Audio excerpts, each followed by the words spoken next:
తండ్రి వల్లే కాలేదు, ఇప్పుడు కొడుకు వల్ల కాదు. 22 ఏళ్ల పాటు సభా సంఘాల నుండి మంత్రుల కమిటీలు, సబ్ కమిటీల వరకు వేయించి, ఏసీబీ కోర్టు నుంచి సుప్రీంకోర్టు దాకా కేసులు వేయించి తెలుగుదేశం అధినేత నారా చంద్రబాబు నాయుడును ఇబ్బంది పెట్టాలని చూశారు.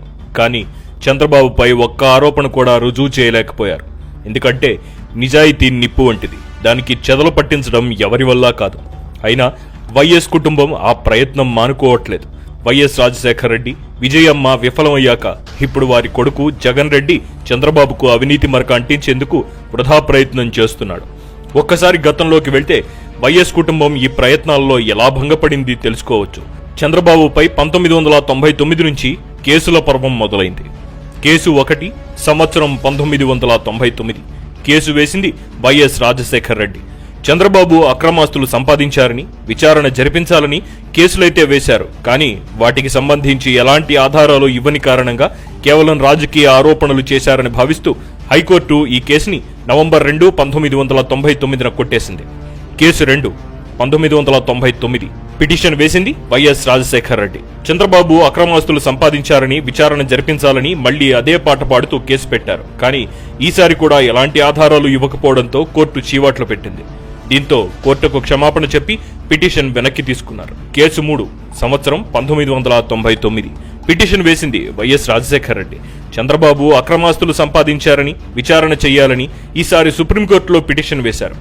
ఆరోపణలు నిరాధారమైనప్పుడు సుప్రీంకోర్టు మాత్రం ఏం చేస్తుంది? కేవలం రాజకీయ ఆరోపణలు చేశారంటూ సుప్రీంకోర్టు ఈ కేసుని కొట్టేసింది. కేసు 4 1999 సంవత్సరం. పిటిషన్ వేసింది వైఎస్ రాజశేఖర రెడ్డి, షబ్బీర్ అలీ. కేసు వివరాలు: చంద్రబాబు ఆస్తులపై సిబిఐ విచారణ కోరుతూ కోర్టుకెళ్లారు. నిరాధార ఆరోపణలు అంటూ కోర్టు చీవాట్లు పెట్టేసరికి కోర్టుకు క్షమాపణ చెప్పి పిటిషన్ వెనక్కి తీసుకున్నారు. కేసు 5 సంవత్సరం 1999. పిటిషన్ వేసింది వైఎస్ రాజశేఖర రెడ్డి, నంది ఎల్లయ్య.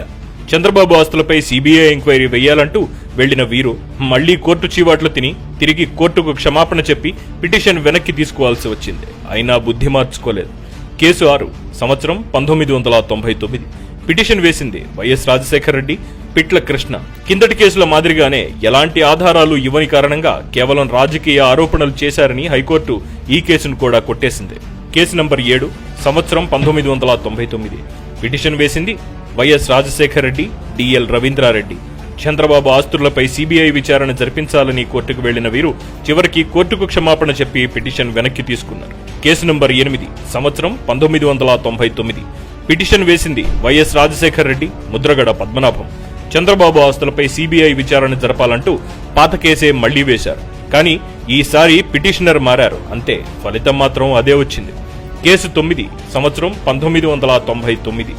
పిటిషన్ వేసింది వైఎస్ రాజశేఖర రెడ్డి, దానం నాగేందర్, సాయి ప్రతాప్. చంద్రబాబు ఆస్తులపై సిబిఐ ఎంక్వైరీ వేయాలని అదే కేసును ఈసారి వేరే పిటిషనర్లతో వేయించారు. ఈ కేసును కూడా హైకోర్టు కొట్టేసింది. మీరొకటి గమనించారా? పదే పదే అదే కేసు వేస్తున్నారు, కాకపోతే వేరే వేరే వ్యక్తులతో వేయిస్తున్నారు. అవి అక్రమ కేసులని నిరూపించేందుకు ఎలాంటి ఆధారాలు లేవని వాళ్లకు తెలుసు. కోర్టు చివాట్లు పెట్టి కేసును కొట్టేస్తుందని కూడా తెలుసు.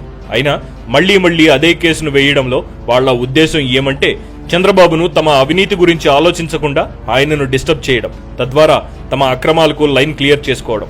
ఇంతకు మించి ఈ వరుస కేసుల్లో వేరే ఏ మోటివ్ కనిపించదు. తర్వాతి కేసులు కూడా చూద్దాం. కేసు నెంబర్ 10 సంవత్సరం 1999. పిటిషన్ వేసింది వైఎస్ రాజశేఖర రెడ్డి, సురేష్ రెడ్డి, జీవన్ రెడ్డి, ఆనం వివేకానంద రెడ్డి మరియు 14 మంది కాంగ్రెస్ నేతలు. ఇది కూడా సేమ్ కేసు. చంద్రబాబు ఆస్తులపై సిబిఐ ఎంక్వైరీ వేయాలంటూ పిటిషన్. ఫలితం కూడా అదే వచ్చింది. ఎలాంటి ఆధారాలు ఇవ్వని కారణంగా కేవలం రాజకీయ ఆరోపణలు చేశారని భావిస్తూ హైకోర్టు ఈ కేసుని కొట్టేసింది. కేసు నెంబర్ 11 సంవత్సరం 2000. పిటిషన్ వేసింది వైఎస్ రాజశేఖర రెడ్డి. ఈసారి హెరిటేజ్ ఫుడ్స్ పై పడ్డారు. సిబిఐ ఎంక్వైరీ చేయించాలన్నారు. ఈ కేసును కూడా హైకోర్టు కొట్టేసింది. కేసు 12 సంవత్సరం 2001. పిటిషన్ వేసింది వైఎస్ రాజశేఖర రెడ్డి. ఈసారి సీను ఢిల్లీకి మారింది. చంద్రబాబు ఆస్తులపై సెంట్రల్ విజిలెన్స్ కమిషన్ చేత దర్యాప్తు చేయించాలంటూ ఢిల్లీ హైకోర్టులో పిటిషన్ దాఖలు చేశారు. ఇక్కడ కూడా సరైన ఆధారాలు లేని కారణంగా ఢిల్లీ హైకోర్టు ఈ కేసుని కొట్టేసింది. కేసు నెంబర్ 13 సంవత్సరం 2003. పిటిషన్ వేసింది కన్నా లక్ష్మీనారాయణ. కేసు వివరాలు: చంద్రబాబు ఆస్తులపై సిబిఐ ఎంక్వైరీ వేయాలంటూ ఎనిది అదే మాట. సుప్రీంకోర్టులో పిటిషన్ వేస్తే ఎలాంటి ఆధారాలు లేకపోవడంతో కోర్టు చీవాట్లు పెట్టింది.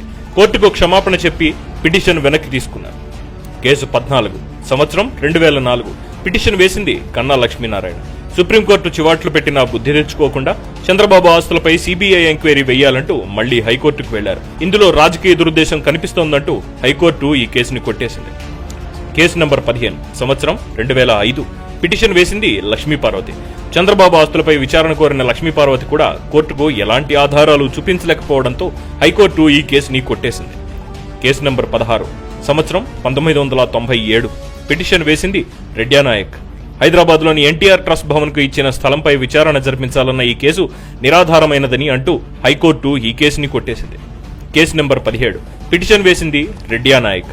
హైదరాబాద్ లో ఎన్టీఆర్ ట్రస్ట్ భవన్ కు ఇచ్చిన స్థలంపై విచారణ చేయాలన్న కేసును హైకోర్టు కొట్టివేయడంతో ఈసారి సుప్రీంకోర్టుకు వెళ్లారు. ఎలాంటి ఆధారాలు లేకపోవడంతో సుప్రీంకోర్టు ఈ కేసుని కొట్టేసింది. కేసు నంబర్ 18 సంవత్సరం 2003. పిటిషన్ వేసింది కృష్ణకుమార్ గౌడ్. మద్యం కొనుగోళ్లపై చంద్రబాబు మీద చర్యలు తీసుకోవాలని కోర్టుకు వెళ్లారు. 1993-94లోని అప్పటి కాంగ్రెస్ ప్రభుత్వం ఫిక్స్ చేసిన రేట్లే 1999-2000 వరకు కొనసాగాయని, అప్పటి కాంగ్రెస్ ప్రభుత్వాన్ని ఇంప్లీట్ చేయకుండా కేవలం తెలుగుదేశం ప్రభుత్వంపై ఆరోపణలు చేయడం రాజకీయ దురుద్దేశం అని పేర్కొంటూ కోర్టు కేసు కొట్టేసింది. కేసు నంబర్ 19 సంవత్సరం 2003. పిటిషన్ వేసింది కృష్ణకుమార్ గౌడ్. మద్యం కొనుగోళ్లపై చంద్రబాబు మీద చర్యలు తీసుకోవాలంటూ ఈసారి సుప్రీంకోర్టుకు వెళ్లారు. సరైన ఆధారాలు చూపకపోవడంతో సుప్రీంకోర్టు ఈ కేసుని కొట్టేసింది. కేసు నంబర్ 20 సంవత్సరం 2011. పిటిషన్ వేసింది ఎల్లారెడ్డి.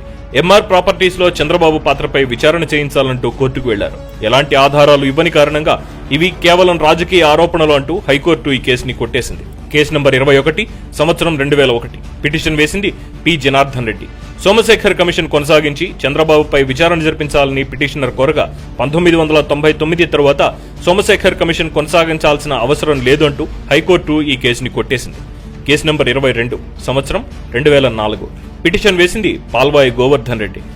ఐఎంజీ భూముల్లో కుంభకోణం జరిగిందని చంద్రబాబుపై విచారణ జరిపించాలని ఏసీబీ కోర్టులో పిటిషన్ వేశారు. అందుకు ఆధారాలు లేవంటూ ఏసీబీ కోర్టు ఈ కేసుని కొట్టేసింది. కేసు నంబర్ 23 సంవత్సరం 2004. పిటిషన్ వేసింది పాల్వాయి గోవర్ధన్ రెడ్డి. ఐఎంజీ భూముల విషయమై ఈసారి హైకోర్టులో పిటిషన్ వేశారు. రాష్ట్రంలో స్పోర్ట్స్ ఇన్ఫ్రా పెంచడానికి భూములు ఇస్తే ఇందులో పబ్లిక్ ఇంట్రెస్ట్ లిటిగేషన్ ఏముంది అంటూ కోర్టు ఈ కేసుని కొట్టేసింది. కేసు నంబర్ 24 సంవత్సరం 2012. పిటిషన్ వేసింది వైఎస్ విజయమ్మ.